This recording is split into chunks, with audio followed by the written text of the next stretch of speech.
ক্ষমতাচ্যুত আওয়ামী লীগ নতুন করে সংগঠিত হচ্ছে বলে দাবি করেছে লিবারেল ডেমোক্রেট পার্টির প্রেসিডেন্ট কর্নেল অলি আহমেদ। তিনি বলেন, আওয়ামী লীগ নতুন করে সংগঠিত হচ্ছে। কে সংগঠিত করছে, কে দায়িত্ব নিয়েছে, কোথায়, কখন এবং কোন বাসায় তিনি আছেন সে তথ্য আমার কাছে আছে।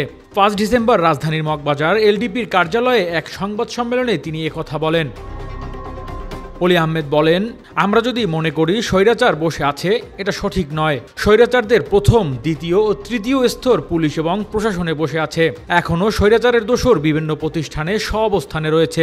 আমি ডক্টর ইউনূসকে বলবো, আর কাল বিলম্ব না করে স্বৈরাচারের দোসরদের চিহ্নিত করুন। তাদের বদলি কোনো সমাধান নয়, চাকরি থেকে বাদ দিতে হবে। দুর্নীতির কথা উল্লেখ করে তিনি বলেন, আওয়ামী লীগের ইউনিয়ন পর্যায়ে দোসরদের কাছেও কোটি কোটি টাকা আছে। এটা শেখ হাসিনা নিজেও বলেছেন। তার পিয়নের কাছে ৪০০ কোটি টাকা রয়েছে। রাজনৈতিক দলগুলোর অনেকে আওয়ামী লীগকে পছন্দ করেন, তাদের সাবধান হতে বলেন কর্নেল অলি Ahmed. Desk report, metro TV.